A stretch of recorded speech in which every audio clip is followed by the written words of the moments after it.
Hello.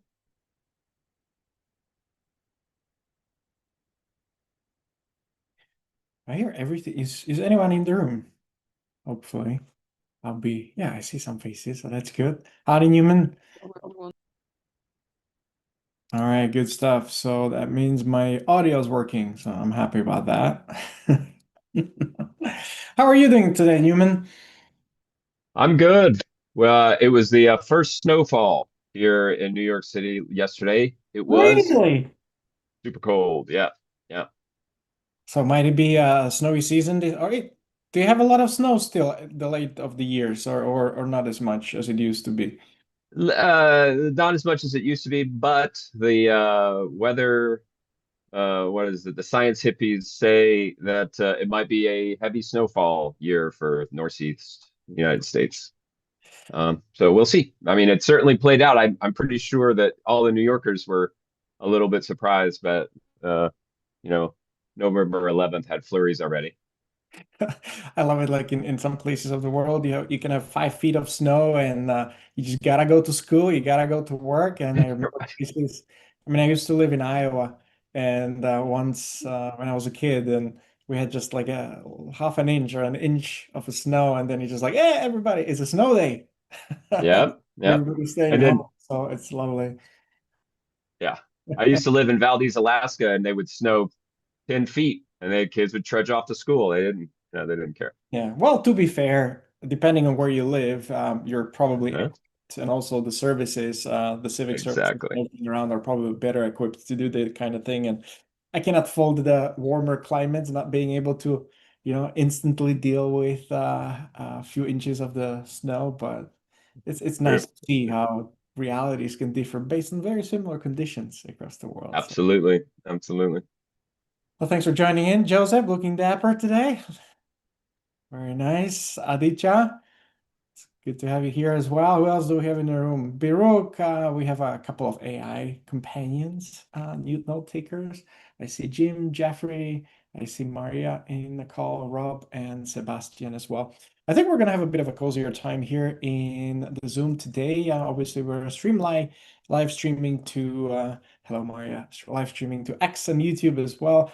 But there's an exciting event which is happening in the world of Cardano, and that is Cardano Summit 2025 happening in Berlin. That kicked off with some day zero activities yesterday, which seem to have gone really, really well. And today is the first official day with the keynote speeches and all the activities which are happening at the same time. So we're saying hello to everybody who is partaking in Cardano Summit in person. Make sure you share plenty of photos for those of us who had scheduling conflicts and could not come and join. So I'll be keeping close an eye on all the socials and everything in between as well. So I think that's pretty much it here for today. So I think we can slowly progress towards today's town hall. Thank you for joining in. So again, good morning, good day, good afternoon, good evening, good night for maybe some of the people who are whether here with us in the Zoom or watching live streams in across the other platforms. Thank you for joining in. We're going to be spending about an hour here today, walking through some of the Fund 15 updates. If you haven't joined us last week, you would have probably missed that Fund 15 is now currently on the way, and we promised between the last week and today that the submissions will open, and so they did. Softly, we've opened them undercover during the last 24 hours, and so we're going to be talking a little bit more about that. We'll do a little bit of a refresher. So if you joined us last week, some of these things might be a bit repetitive for you, but it is to ensure that everybody's on the same page, especially with some of the moving criteria and administrative changes which have come into Fund 15 in no other fashion, just like always in Catalyst, when you can rest assured that things may change and differ greatly between iterations, and Fund 15 is another example of such. All right, so why don't I get ahead and get us on the screen in front of us? So just a second. I am driving solo here today, so appreciate your patience if anything breaks down, but it shouldn't. So I trust everybody sees the screen. So if that's the case, let me do that. And let me begin, put some participants here on the side, so I also keep an eye on people in the waiting room, but we're good to go. All right, so here we go, November 12th, 2025. Thank you for joining in. We are in the town hall. Now, because I'm here today solo, and obviously we have the welcome to the experiment, I'm wondering if there are any volunteers that would like to help me kick off this town hall with reading the welcome to the experiment slide. And if there is a brave volunteer of that sort in the Zoom with me here today, please do raise your hand and don't leave me hanging. Otherwise, I'm going to have to read it myself, which is not the worst thing, but it would be awesome to hear somebody off the mute as well. So if there is someone like that, or maybe I can pick somebody from the crowd. Would that be all right? Perfect. Love it. Let me try to give you Aditya. Is that how we pronounce your name? I don't want to butcher it. Yeah, it's Aditya. Am I Aditya. audible? Aditya, very cool. All right, so the job is simple. All you need to do is to read the verbatim, top to bottom, and I'll hold you for a second afterwards just to learn a little bit who you are and how you came about to be here, to be in Catalyst or to be in Cardano. Nothing too crazy. I won't grill you too much, but that's basically the extent of the job for you here right now. So anyways, at your readiness, go for it. Thank you, Daniel. Thanks a lot for the introduction. So I'll get started. Welcome to the experiment. Things may break, lack documentation, differ greatly between iteration, disorient or overload and inspire. Our goal is to provide a safe and lively environment for you to explore the highest potential of human collaboration. You did You fantastic. at least. Yay! All right, awesome. Well, thanks for joining in. So first of all, my curiosity takes me, where are you joining us from today? And who is Aditya? Like, how did you find yourself in Catalyst in Cardano? And like, what is your vantage point of view, just to get a bit of a perspective of what's up? Yeah, sure. I'm joining from India, from Kolkata actually. And I got introduced to Catalyst through my father, who is also part of Cardano and have been developing on it.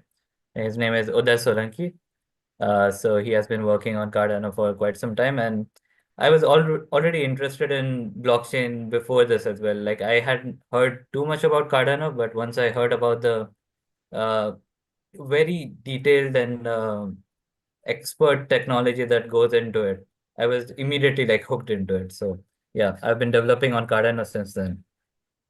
Awesome, amazing. I had a hunch that I recognized the surname. So glad to have you. Thanks for joining in today, and kudos to your dad for doing some pretty good onboarding effort as well. Hopefully it's unforced. I don't know, but It was completely unforced.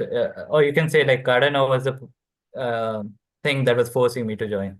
absolutely. Well, love you for spending the time with us here today. I can appreciate it. It's probably late today already, this time hour. It's probably late in the evening. So thanks for making the time, and hopefully you're going to enjoy the rest of the programming today. And thank you for being brave enough to raise your hand and kick us off. So I appreciate you for it. Thank you, Daniel. All right, awesome. Let me get some few things here sorted before we get things rolling. Of course, I don't see my... Well, we're gonna just roll with the punches, the things, the panels, the disappearance of the things. All right, well, welcome to the experiment. What are we doing today? So we're gonna play two really cool projects that have recently closed out. Also playing a bit of a homage to some of the efforts that are happening in the community. So we have really cool two projects here today. The first one is you might have come across as well because you're quite active in the community, from the Kitchen of Cardano with Paul and Shamrock Steak Pool, so resident Irish fellas. And also it's Dave Ada, who I'm pretty sure you've come across. All of them very talented developers and also ecosystem members who have been here for what feels like an eternity. And they've put together and pulled their resources in order to put together a platform, a lending and a borrowing aggregator, a perspective that they felt has been missing in the ecosystem up until that point. And what it did was it created an all-in-one Cardano platform aggregating lending and borrowing opportunities, simplifying DeFi with a single user interface for various dApps as such. So let's find out what they've cooked up and check out their video. If the sound doesn't work, just give me a thumbs up or thumbs down, but I'm playing the video now. So enjoy, sit back and relax. Hey, Paul here, project manager for the lending and borrowing aggregator, which was funded through Fund 12 Cardano Use Cases MVP. This is for Project Catalyst. So this is the closeout video. I will also include links to the closeout report, as well as the platform that we have developed. So the challenge and project goal, our proposal, we submitted it under the use cases, the MVP category, which funds projects building working prototypes that demonstrate technical feasibility on Cardano.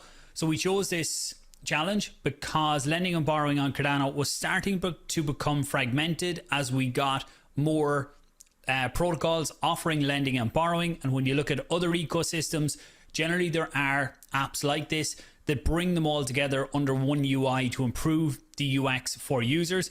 Cardano didn't have this at the time.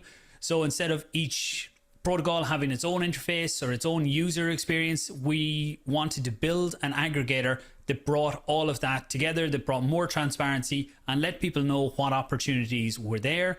The approach, technical solution we used, we proposed to develop a web app that connected all the different lending protocols together under one unified backend with standardized data layer so that we could use that for comparing the different data, because the different protocols, some are pooled lending, some are peer-to-peer, some are isolated pools. So we needed to bring them all together that we could aggregate across them and show people what opportunities were there for them to use. So that's why we settled on the approach that we did.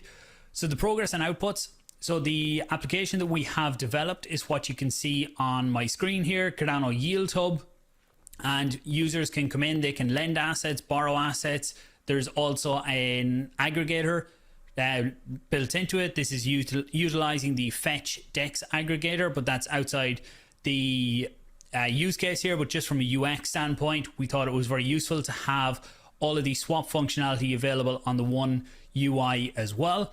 So users can come into lending assets. You can see the protocols. We have Indigo, which is a synthetics platform. That's just read-only, just to bring in to show users what yield they could earn if they go over there. We've integrated Liquid Finance. We have, actually, if I show it here, it's easier. Liquid Finance and Surf are fully integrated. Fully, you can supply, borrow, repay loans, fully interact and manage your portfolio there. Fluid Tokens is just the data right now, but we will soon have the ability to build all your transactions, supply, borrow, manage your positions within Fluid Tokens as well. And then LendFi is read all. So if I go to my positions as well, then you can just see your full overview of your portfolio. So and you can go into each of these individual ones and manage the different aspects of your portfolio. So the learnings and challenges, like many Cardano projects, are progress depended on the readiness of third parties. Early on, LendFi's V2 contracts were taken offline. So the initial proposal, we were going to integrate Liquid Finance and LendFi, but LendFi found a bug in their contracts, so they had to take them offline. And it is about 10 months later now, and they still haven't put that online. So the project had to kind of stand still for a while until we got new lending and borrowing opportunities in Surf lending and now Fluid Token. So it's great to have multiple opportunities again, and that's where the aggregator really comes into play.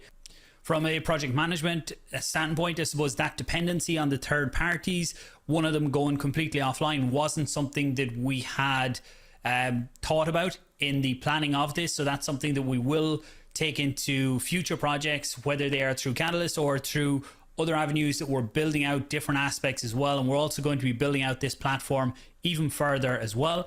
Some of the KPIs that we achieved on this. So by the end of this project, which is now and it is live, we have multiple lending protocols integrated, working end-to-end loan lifecycle on mainnet for Liquid and for Surf lending, and soon Fluid Tokens.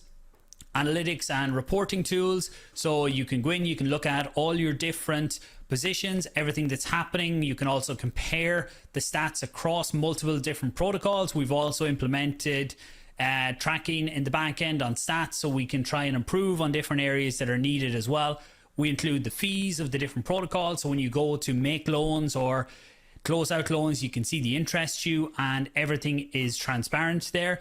So now with the MVP complete, the next steps for us are to look to expand the integrations as new protocols launch. So as I've mentioned, Fluid is the one we're currently working on. And then if any other lending protocols come up, we will look to integrate them as well. We're also going to be looking at other ways to earn yields on Cardano. Can we implement them here? Even if they're not lending and borrowing, that's why we're looking at this being a yield aggregator rather than just simply a lending and borrowing, which was the idea when we started, but we want to expand it out to improve the UI, the UX, the overall UX for users getting involved in Cardano DeFi. Once again, I would like to thank Project Catalyst and the community for your support throughout this development and for everything this does for builders on Cardano. And if there's anything else needed with this, then I'm more than happy to provide that. On the really good feedback we got on the previous submission, there was some great UI UX fixes or enhancements mentioned there, and we have added them all in. If you go through the protocol now, you will see it, and I will record a separate video just going through that, but that's outside of the closeout report. Thanks once again, and anything missing, do let us know. We're happy to submit, or any suggestions on where to take the platform going forward. We're open to anything that improves the UX for the end users on Cardano. Amazing. Well, there you have it, out of the kitchen of the Irish boys, from Paul and Shamrock Stakepool, but also it's Dave Ada to come along as well. I think it's fantastic to see how much or how far the ecosystem has come along in the 5 years. I think the platforms like these are instrumental in actually allowing to lower the barrier to entry when it comes to interacting with different decentralized finance DeFi opportunities, which in Cardano has historically been quite a challenge. Just simply, as you know, it's very easy to stake, and I think most of the participants have been very comfortable with just the staking. But the moment you start interacting with different protocols and whatnot, especially the kind of experience that people might have had from other ecosystems, there has been always a bit of a reluctance to engage with anything beyond ultimate safe staking. But in terms of like what happens next in that regard. So again, kudos to the team building something like that, especially when there's all these different options in the wider Cardano ecosystem, and bringing them together into what is a singular platform, so that not such a veteran DeFi user like myself could come in, click in, and see what's happening in different corners of the ecosystem as well. So again, kudos to the team being able to pull it off. And if you haven't already, you can go and check it out. As you heard, it is now deployed on the mainnet, and it's for you to play with. So again, stay safe out there. Make sure you always read and try and understand what you're interacting with, so that you don't put your assets at risk, because all of these are third-party applications. So that goes without saying as well. Again, very well done, job well done. All right, so what do we have next here?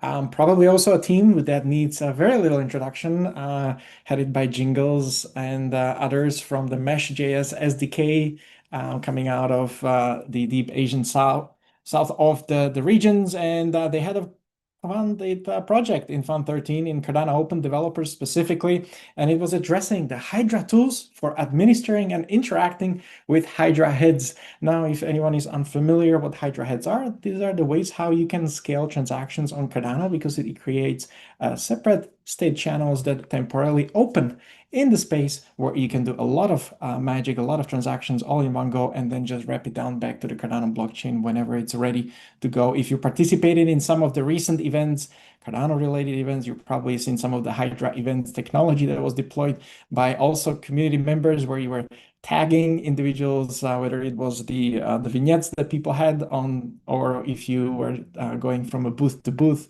and those sorts of things are now making their way. And why? Because Hydra is starting to mature, and it's becoming a real user case in terms of like, how do we scale within a Cardano ecosystem that becomes and makes it enterprise ready applications as such. So again, let's check out the closeout video on Mesh Hydra and see what the boys and girls at Mesh have been cooking with. Enjoy.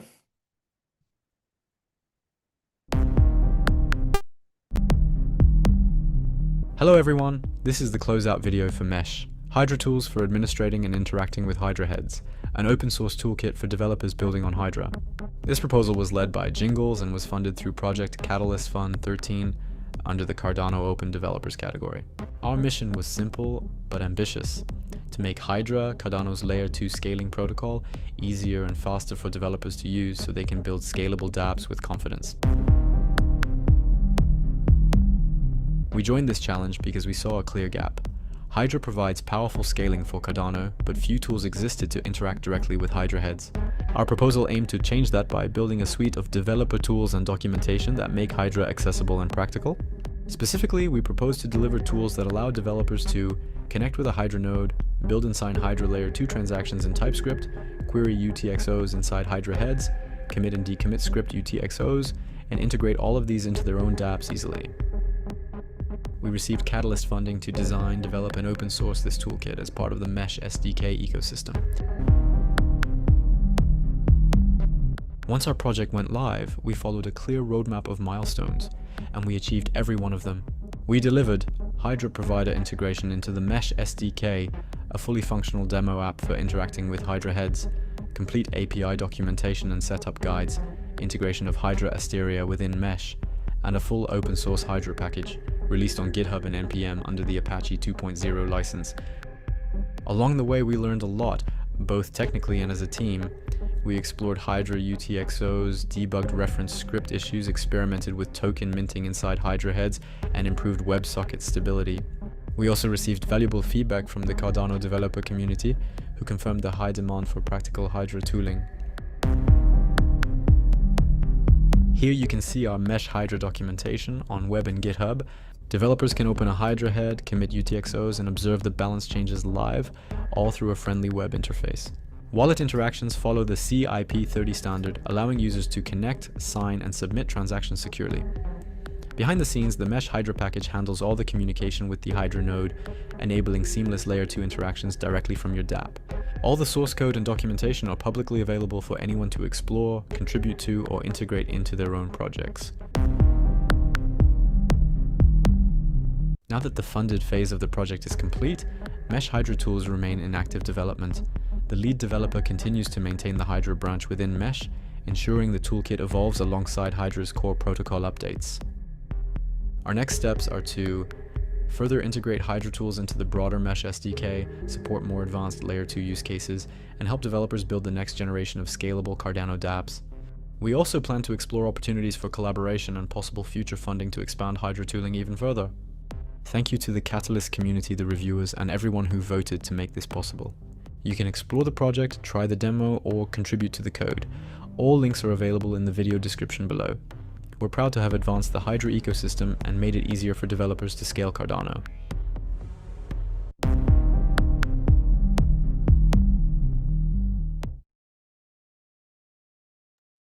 Well, there you have it. If you are a developer in an ecosystem that has a use case, that needs to run a lot of concurrent and many transactions all at once at a high throughput, like Hydra might just be a solution for you. And with the improving efficacy of what's available in the ecosystem through the categories we were able to fund historically through Cardano Open developers, because all of them carry the name open because they're open source. That means that you can also leverage the technology that has been funded and developed by all of these individuals participating in categories in Catalyst, including these Hydra tools.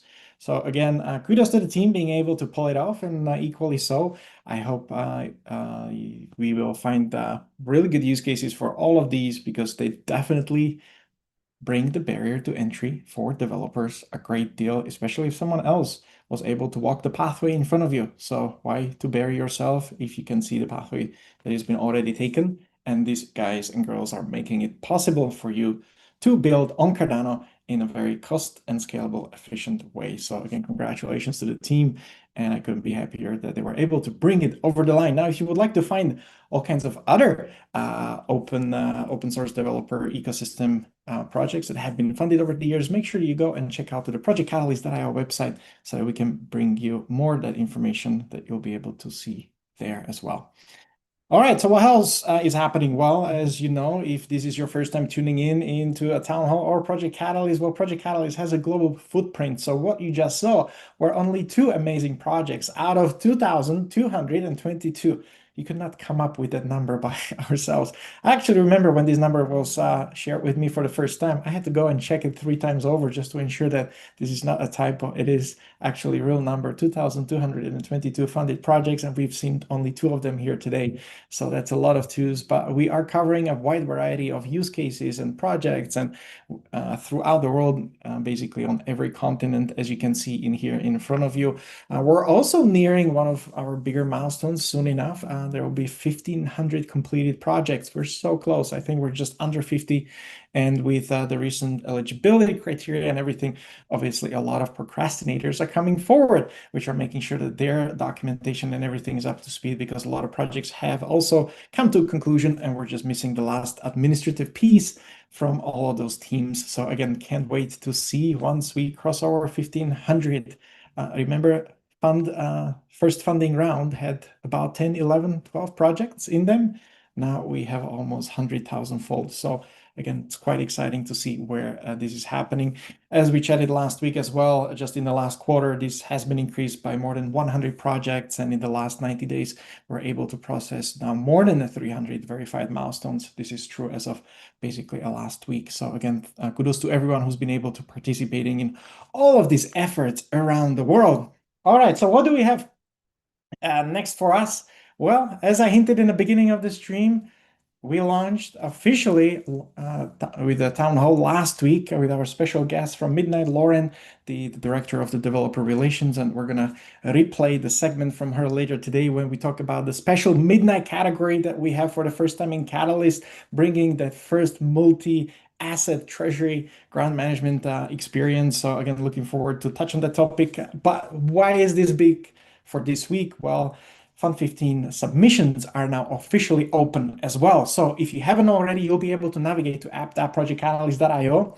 If you have been already on those pages in the past, you might need to clear your cache and then you should be ready to go. But the application process is now open and it will be open all the way up until November 27th. So make sure you keep an eye on your deadlines. There is no rush to submit your proposals. There's a multi-step way you can go about it. You can submit your drafts and keep on working on them. And only once you're ready, you'll be able to flip it over to make sure they're designated as final. And that's the sort of the timestamp that will be used to evaluate your proposal in this funding round. So again, applications are now open, so if you haven't already, you can go check it out. I had a look earlier today, and I think there were first 4 proposals already in, even during this quiet launch, 3 in the general categories, and also first one in the Midnight category as well. All right, so let's do a little bit of a recap, just very quickly, which sort of categories are open. If you were here last week, so this should be quite familiar to you, but we're rerunning 3 major Cardano categories. So the first one of them is Cardano Open Ecosystem, which predominantly targets non-technical initiatives and making sure that those proposals that do not fit in any other category because they have a very heavy technical component are caught in here and making sure things are going as intended. Now, maybe just for the change of scenery, what I'll do is I'll flip over to the website itself because I would like to show you where you can find this information in case you don't have this slide deck readily available to you. And these slide decks do change every week. So where else this information sits? Well, it does sit on the homepage of the Project Catalyst as well. So if you would like to navigate to the Fund 15, you will find all the information that you generally hear during the town hall directly on your screen, whether you want to rewatch your launch town hall that we had held last week, or if you want to register for the event like you're here in today, then you can do so as well. Obviously, you'll be able to watching and rewatching us on demand on platforms like X on YouTube, but you'll be able also to find some of our major communication channels to familiarize themselves with, and also finding the launch guide, which has all of the high-level information for you to keep an eye. Now, apart from the launch guide itself, you'll be able to see also what the budget breakdown categories there are on the website. So this is the Fund 15 version. You'll also be able to catch up on what the timelines are. So obviously we're at the proposal submission. The website will be changing its state later today following this town hall. So you will be seeing highlighting of the next bubble here, but we're gonna be in that proposal submission stage all the way up until November 27th.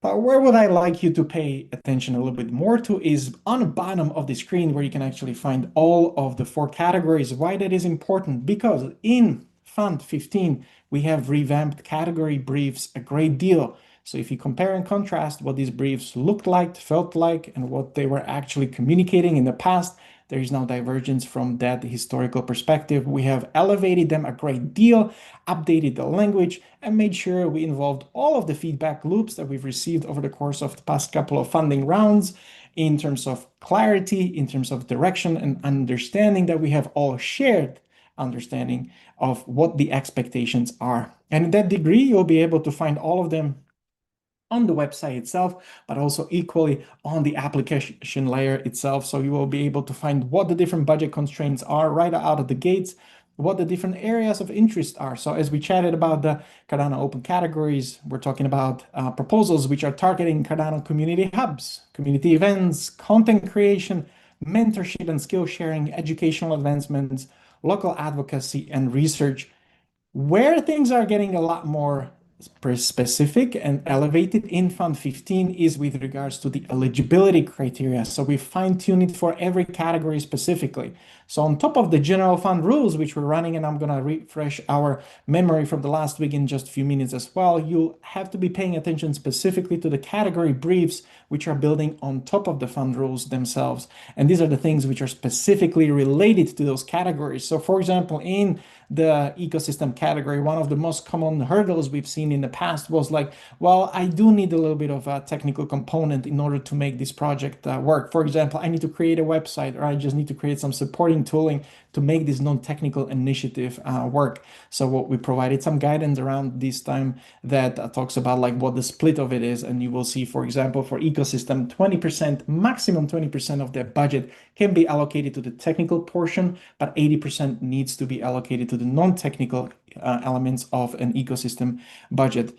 Obviously, you will see a common theme across all of the project requirements is that you need to demonstrate relevant experience, and then also making sure that you're verifiably and your credentials are verifiably available so that the community can make an informed opinion in terms of like who they are engaging with and entrusting their vote at the end of the day.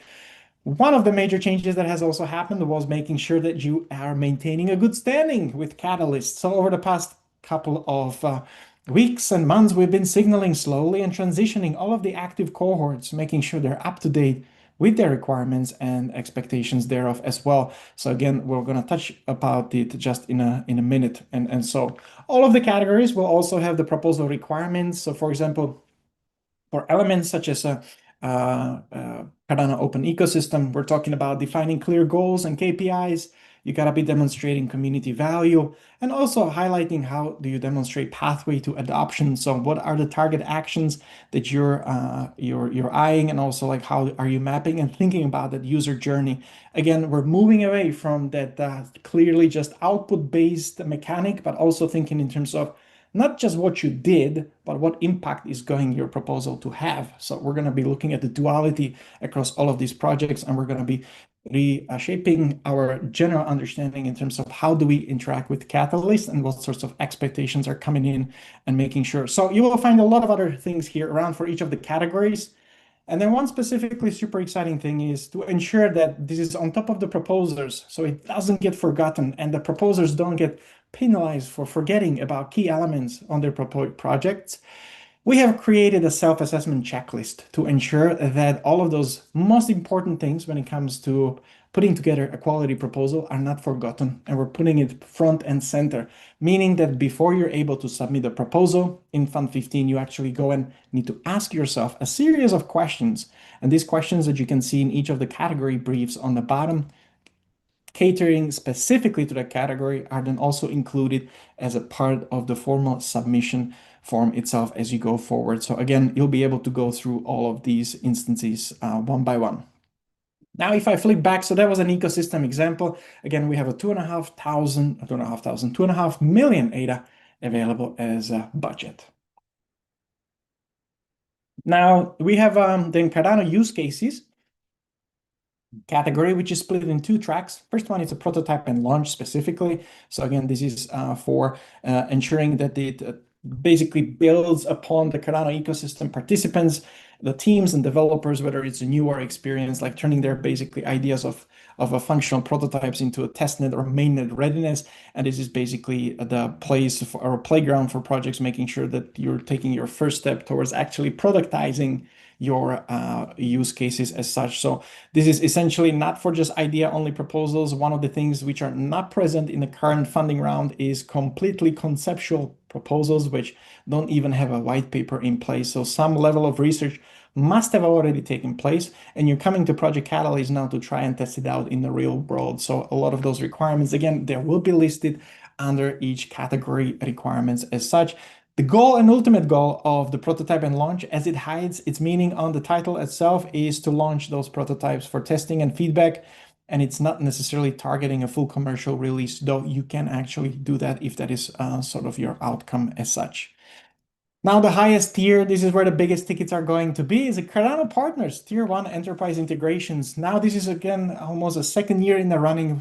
Some of the most successful projects have been funded through the enterprise integrations, and this trend continues as well. So again, this is not for projects that are not currently deployed on mainnet, and there's a different ways how you can actually go about and be eligible. I think the best way to look at it is also if we go back to the brief itself, it nicely breaks down those eligibility criteria, especially what those areas of interest are, whether it's the enterprise integrations, stablecoin use cases, scaling solutions, exponential technologies, compliance solutions, and so forth. What is important to understand for this category, it's very specific in terms of eligibility requirements, right? So this is the category where you must be a registered business, you have a proven track record, and there's some requirements around what that means exactly. And you need to have a confirmed Tier 1 partnership and also maintaining a good standing with the Catalyst. One of the feedback loops we've had in the past, there was a lot of confusion among some members what it takes to actually be accepted under the Tier 1 enterprise definition. So this time around, the category brief includes that. And then basically you have 3 pathways how you can be eligible for this category if you qualify at least under one of them. So you either are generating verifiably $5 million on or more in annual revenue on your own, or in combination as a consortium of parties who are submitting the proposals to a Project Catalyst. Or partner must be, either your national government body, NGO, state, county level agency, or other internationally operating NGOs, whereas the health services or major universities. So you can think through that partnership through those lenses as well. Or the partner must provide a clear evidence of being a top tier leader by market share within a significant national or international industry, because there's a different pockets when it comes to how a market leader may be understood in different areas. So hopefully this provides a little bit more guidance. Again, I can't stress more that there is a lot of depth in the category briefs this time around that should give you a good comfort that you're actually applying in the right category. And if you do, that you have the right tools and information in front of you in order to be successful when it comes to applying through the lenses on here. This is the largest category today in this round, and it's at around 10 million ADA to be distributed amongst these kinds of projects. And also, what we have this time around are the projects around the compact dApps. Now, I won't spend too much time on this slide, but what I'd love to do is replay a segment and just to refresh us what this midnight category is, because it is unlike anything else we've done in the past. It's a little different. We're having a multi-treasury grants program in Fund 15, and it just pays us to spend a couple of minutes rewinding what Lauren has shared with us last week with regards to the midnight and specifically this category. So again, if you watched this last week, I apologize for redundancy in your case. But again, if you're watching us for the first time, I hope you will find it as a welcome refresher in terms of what Midnight and Project Catalyst partnership is all about, especially through the lenses of these categories. So I'm just going to play it out and enjoy. Thank you very much for that. I'm going to hand over to the wonderful Lauren Lee, that's going to talk to us about the Midnight collaboration. Thank you. Okay, so yes, very different than the last one you just presented. In fact, actually, I'd say on the opposite end of the spectrum. So as I mentioned earlier, this is Midnight's first Catalyst Fund, and we couldn't think again of a better partner community to launch it with. And here is the overview. It is $250,000 in total funding from the Midnight Foundation. The grants will range from 2.5K to 10,000 for open source reference dApps. They will be selected by Catalyst voters and our Midnight ambassadors. And those are developers who are already validated as compact and Midnight experts in our ecosystem. So this is an execution first category. It is not for decks or for concepts. This is for real code, real demos, real reusable examples that others can then learn from and extend. We're talking demos, real examples that we can all as an ecosystem benefit from, if you will.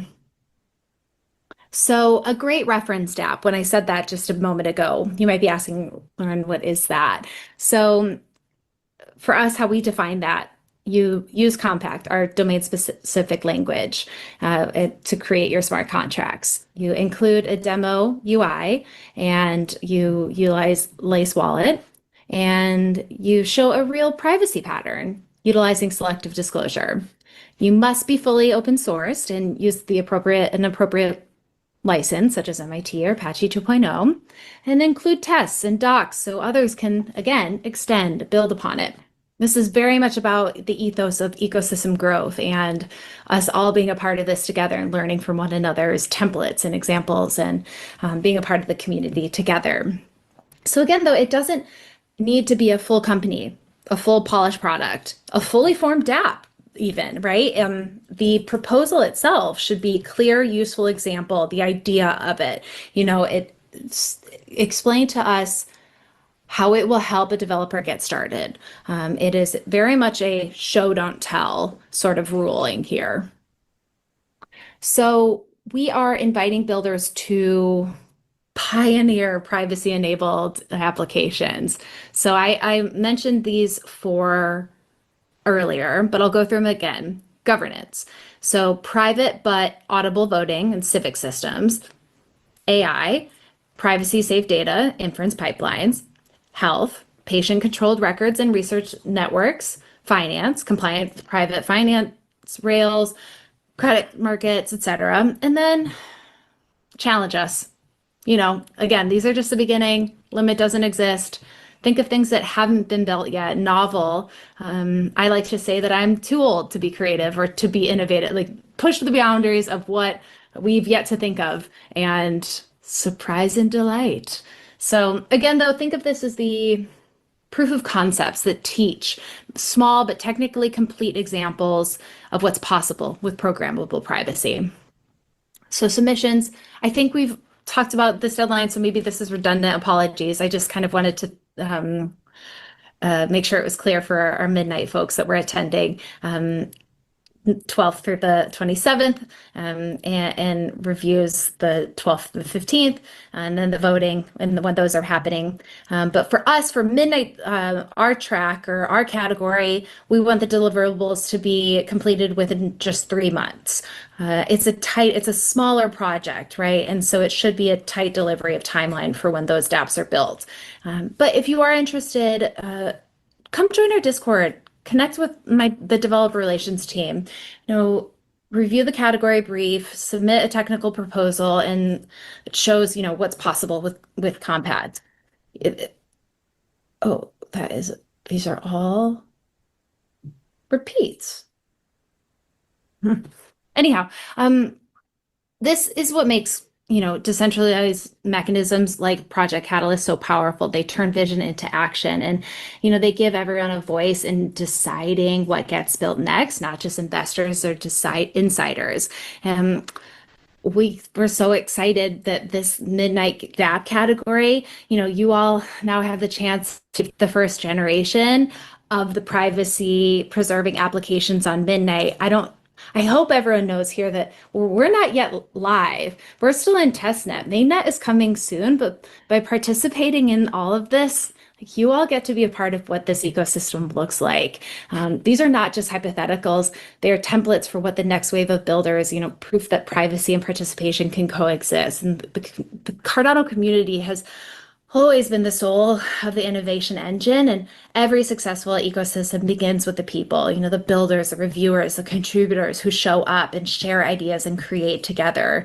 I deeply, deeply believe that you are the soul, and they're the part of shaping how privacy evolves across the entire Cardano stack. Every proposal, every review, every line of code moves us so much closer to a world where transparency and trust are not trade-offs, and instead they're partners. So as we begin Fund 15, I invite everyone here to help write the first lines of Midnight's story. Please build boldly, help us protect privacy, and together let's prove that Web3 can be both responsible and revolutionary. So yeah, let's build a more private, more human, and more empowering internet together. Cheers. Thanks, everyone. Cheers, Lauren. Again, I couldn't have said it better myself. So it was a great refresher to see what we chatted about last week. But hopefully that gives you a little bit of a taste of what the Midnight Catalyst looks like. Again, some things that I look forward here specifically is the tight time frame. So we're gonna see a lot of great outcomes very rapidly being deployed. Unlike what in Catalyst, you have this wide range of capabilities where we have like from anywhere from the couple of milestones all the way up to 12 months in mark, because they're usually much larger in scope. This is an opportunity to see a very fast, almost a rapid funding development program staying in place, and those outcomes very, very quickly from the point of onboarding to the production. And as you heard from Lauren herself, this is a chance for you to be writing that initial chapter of Midnight history and a code directly as well by helping co-building it. And this is super exciting because at the time when the Cardano was being built initially, Catalyst wasn't online and these kind of opportunities weren't present. And so it's super cool to see that other ecosystems and then applications and protocols which are leveraging heavily and building on top of the legacy of Cardano, such as Midnight, are able now to take advantage of the fact that we do have different funding opportunities in the ecosystem that help motivate individuals and teams alike to participate and be part of that story and get rewarded for it as well. So again, thanks, Lauren, for being able to walk us through some of that magic again this week as well. All right, so what else do we have? Now, I did mention earlier that you are able to now log into the Catalyst app. Now, if you're the first timer here around, I just wanted to take a quick refresher that in order to interact with the Project Catalyst app, you need something we call Catalyst Keychain. And Catalyst Keychain is the very basis of your interaction with the ecosystem in Catalyst, and it creates you an opportunity to be able to perform actions such as submit your proposal or otherwise. So think of those as a Web3 login into the space that you're able to control yourselves, much like when you are creating your own wallets and making sure that you're the one driving all the access to the information that you have within the wallets. This is the same thing when it comes to creating that underlying almost a basis for identity layer in Project Catalyst, which was rolled out in Fund 14 for the first time, and we're continuing it. So this is also the first time we're going to be seeing some of the users coming back and returning. So it will be interesting to see how that interaction works.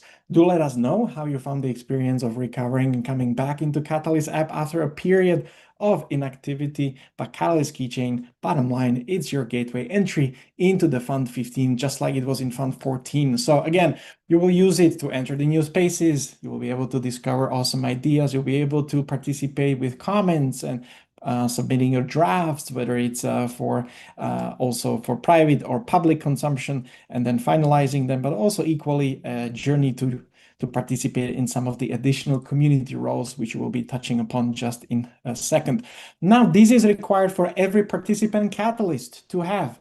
Why was I so excited when this was rolled out for the first time in Fund 14? Well, up until that point, the only functional role which was tied to Cardano blockchain were the voters. So remember all of those things when you're registering to vote and casting your votes and deriving your voting power, everything was tied to Cardano blockchain at that point. Now, this time around, with the introduction of the platform and gradual iteration going forward, we're placing all of the activity, all the roles directly on chain. So it's not just the voters, It's every single function, whether you are just lurking around and wanting to share your feedback and submit comments, whether you want to submit the proposal, whether you want to become a community reviewer, a moderator. All of those roles now require a Catalyst keychain, which produces a Catalyst ID, which becomes the center and the gravity of your existence within the Project Catalyst. And as it says on the bottom of this slide, it is a critical foundation for the future reputation system. So remember all those things we've been dreaming about for the years. Now, this is one of those big foundational steps that unlocks the next wave of building that we can be putting on top of the Catalyst stack as we modularly deploy all of the cool things over the course of the next funds to come. Now, all right, let's jump to the next one. So all of these things, if you would like to learn more about the Catalyst keychain itself, what it is, we have a wealth of resources on Catalyst Gitbook, so do scan the QR code, or if you would like to jump straight away into the Catalyst app and test the waters directly if you haven't in the past, or if you would like to re-log in back, you have the other QR code in here as well. But keep in mind that that registration and everything is now officially open, which brings us to today's date, November 12th, and everything will be open up until November 27th until 6 a.m. UTC. This is the time for end of the submissions for your proposals. Now, when we say submissions, not just the drafts, but making sure they're marked as final. Only final proposals will be making its way towards the next stages and going through all of the compliance checks and community review. And that will be also equally the same when it comes to the registration and creation of your new Catalyst IDs. If you're a new participant and you would like to become one of the community reviewers, maybe moderators, or some other exciting opportunities, which are generally available throughout each funding round.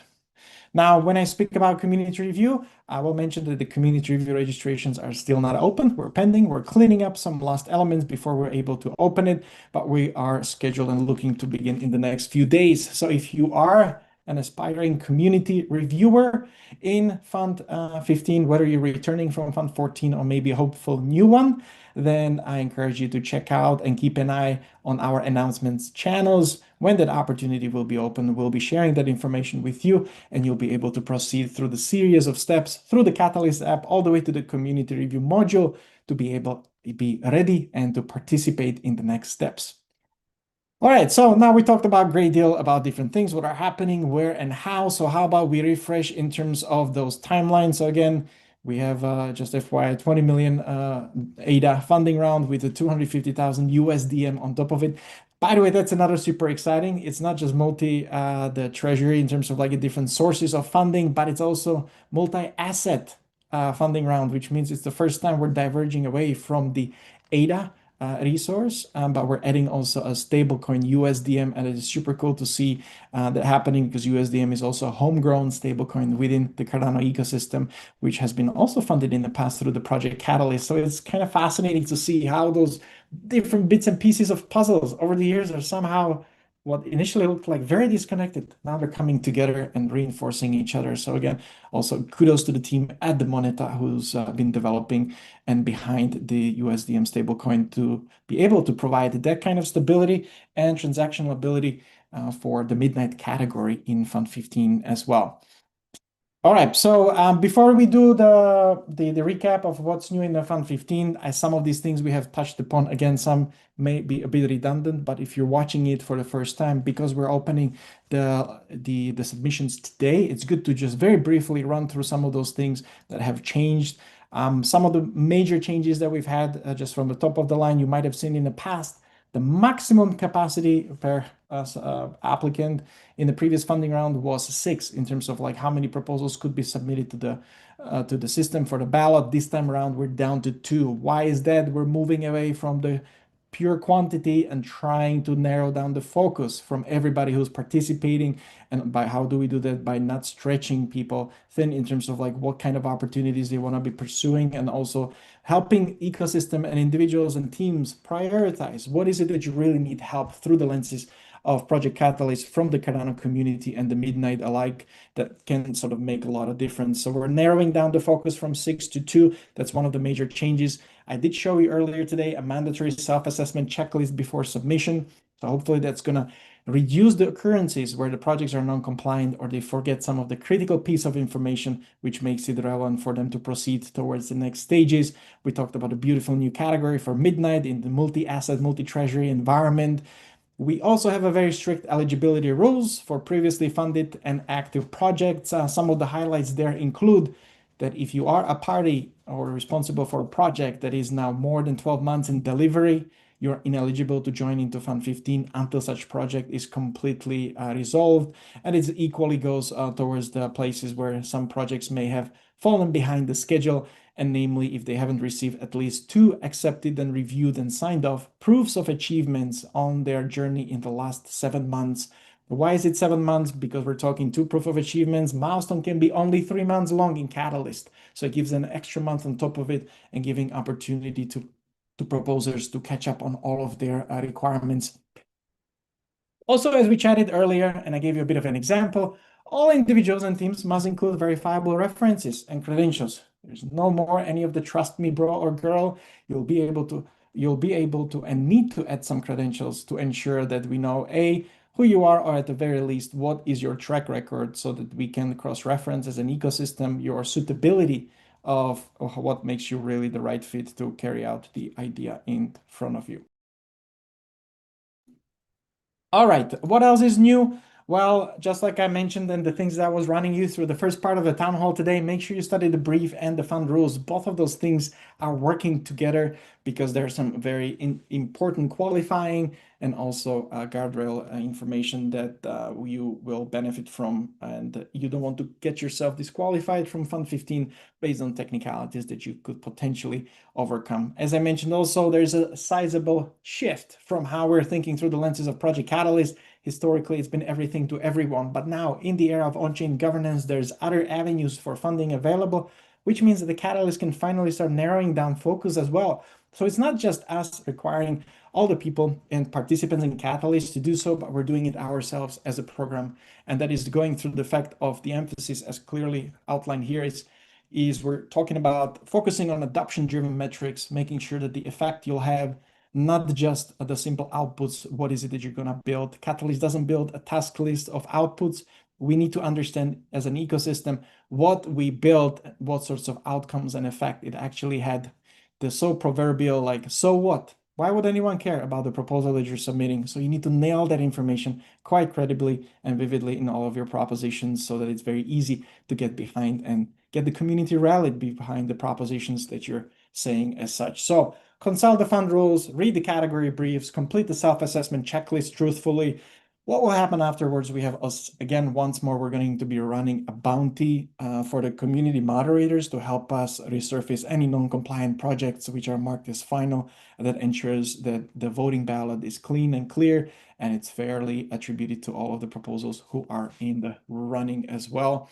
Now, just very briefly, we also touched upon last time that there is a change to the voting dynamic based on the learnings we've collected in Fund 14. So there's been changes. We are going forward again once more to with the generalized quadratic voting applied to tally. So this will be in effect, but what is changing more specifically is the acceptance threshold, which will be changing from what used to be a 1% registered voting power to 2% active voting power, which would make the impact within the generalized quadratic voting tally itself a lot more palatable than what the outcome was in Fund 14 and the pivots that have resulted as a result of it. There is also an extended version that we publish on socials, namely from Chris Baird, so you'll be able to watch that once we share the slide deck. But if you would like to catch up, just go back on the home feed on Catalyst_ on X to learn more what that was all about, why. And we also recently published the spreadsheets, which highlighted all the different levels and methodologies that were considered as a potential outcome when it comes to tweaking these parameters for Fund 15. Oh boy, Cal is always learning, always iterating, and this is one of those instances once again as well. So I did mention earlier Fund 15 timelines. Now is it when they're coming to place? Again, just a high-level overview. Submissions are open as of today, November 12th. They will be open all the way up until November 27th. At 6 a.m. UTC, so wherever around the world that is a singular point in time of that date. I do encourage you to actually time these things in advance, because we have a lot of procrastinators by nature in our societies, and Catalyst included. And usually there's a lot of traffic last minute. So if you don't want to experience some problems because of the high traffic volume or unavailability of services, to actually give yourself a peace of mind and submit your finalized versions at least 24 to 48 hours in advance, so you don't run into some unpleasant surprises in the last minute. Now, the community review will be following through the rest of the December, through the holidays, all the way through the new year, when we're expecting to be voting in the second half of January, which means by the end of January, we're gonna know the next crop of Fund 15 successful projects, and that is across all of the categories as such. Now, always keep in mind that all of these timelines you're able to find directly on a Gitbook as well. So if you're ever in doubt whether these timelines are still available, I will also show you that directly on the Catalyst website, we have a documentation section. So you just click on it, it opens up the Project Catalyst, and all the information that you usually are collecting through the town halls, you'll be able to find on the left side banner, and under Fund Basics, you will also find also timeline. So if these timelines change, you will be able to know when and what by saying when was the latest update, but also making sure that you are working with the latest information as required. So docs.projectcatalyst.io is your friend there, always to check. Yeah, what we had a Fund 15 launch guide. So if you would like to check out all that information at hand, compacted, just high level, or if you know of someone who shouldn't miss an opportunity in Fund 15 and should give themselves a try to submit the project or a proposal they've been thinking about for ages. Now, this is a great resource that you can share around. It's a compact PDF that covers all the basics and introduces the Project Catalyst in general. So it's also a great onboarding tool that you can leverage. And I'll leave it for another about 3 to 1 seconds before we move on. But again, if you would ever find yourself, where do I find it? If I haven't seen this slideshow, well, then on the bottom of the website, you'll be able to click on that banner, and it actually opens the Fund Launch Guide directly on the website as well. And you'll be able to go through all of those things we talked about here during the event, but also all the other relevant information that you would like to see. All right, if you would be interested to learn more about Project Catalyst, its historical perspective, I do encourage you to check out the Horizons report that we published earlier this year. So again, if this is news to you, you will find it on the projectcatalyst.io/Horizons 2025. But what is even more exciting, we took this static report as a snapshot of time, and we transformed it into the interactive map. So again, you have it on the Project Catalyst website. So if I click on back, you will see on a Global Insights part of the menu, you will be able to see this globe if it loads for my connection, which might be a little bit of doozy, but you'll be able to start the experience, and then essentially you will see all of the countries throughout the world, and you'll be able to find out where different countries, where different funded projects come from. You might just find out that there's somebody in your backyard who is building in just around. I see some folks from South America here with us today. So I'll just pick on, for example, there is an example of Brazil, where you see how much funds have flown into those regions, how many projects were funded, how many of them are completed, which ones are in progress, also things of a nature, which ones are still in onboarding or have not finished. So again, it's a nice place where you can spend definitely a couple hours just lurking around and seeing what's happening in the background of Project Catalyst through this global view. So I do invite you to go and check it out. Now, if you would like to stay in touch, we're across all these different channels, whether it's a Telegram, if you want to subscribe to the newsletter, or hanging out on Discord, on X, where you're also probably seeing this stream, and you can also connect with us on LinkedIn as per usual. We're here every Wednesday at 3 p.m. UTC, so if you'd like to join us, we're here back again next week. Again, it's the same place, same time, the way how you found yourself together with me on Zoom, or if you're watching on X or others, again, you'll be able to find these on demand. Now, if you would like to catch up in the past, when it comes to town halls, again, on the website, Catalyst Town Halls are all archived as well. So you'll be able to go through all of those different things in history. I think we're like on the 200, I don't know, 10, 12, 15th version of the town hall. So again, thanks for being with us here today. And that's pretty much it from my side of the things. I'm not entirely sure if we do have any after town hall breakout rooms here, or anyone who'll be presenting that. I understand that a lot of people are now busy with the Cardano Summit. So if there are somebody, just raise your hand or drop it drop a hello in the chat, but I think this might actually bring us to the end of the live stream today. So are there any last thoughts, impressions? Anyone wants to say hi before we drop off? Other than that, I think I'd be looking forward to seeing you here around the ecosystem, either through the socials or directly on the Catalyst app. I already saw first 4 or 5 proposals in. I think we're expecting much lesser volume of submissions this time around, which is our actual target. So we're hoping that's going to take place. But again, we're going to see how all the criteria and eligibility takes place.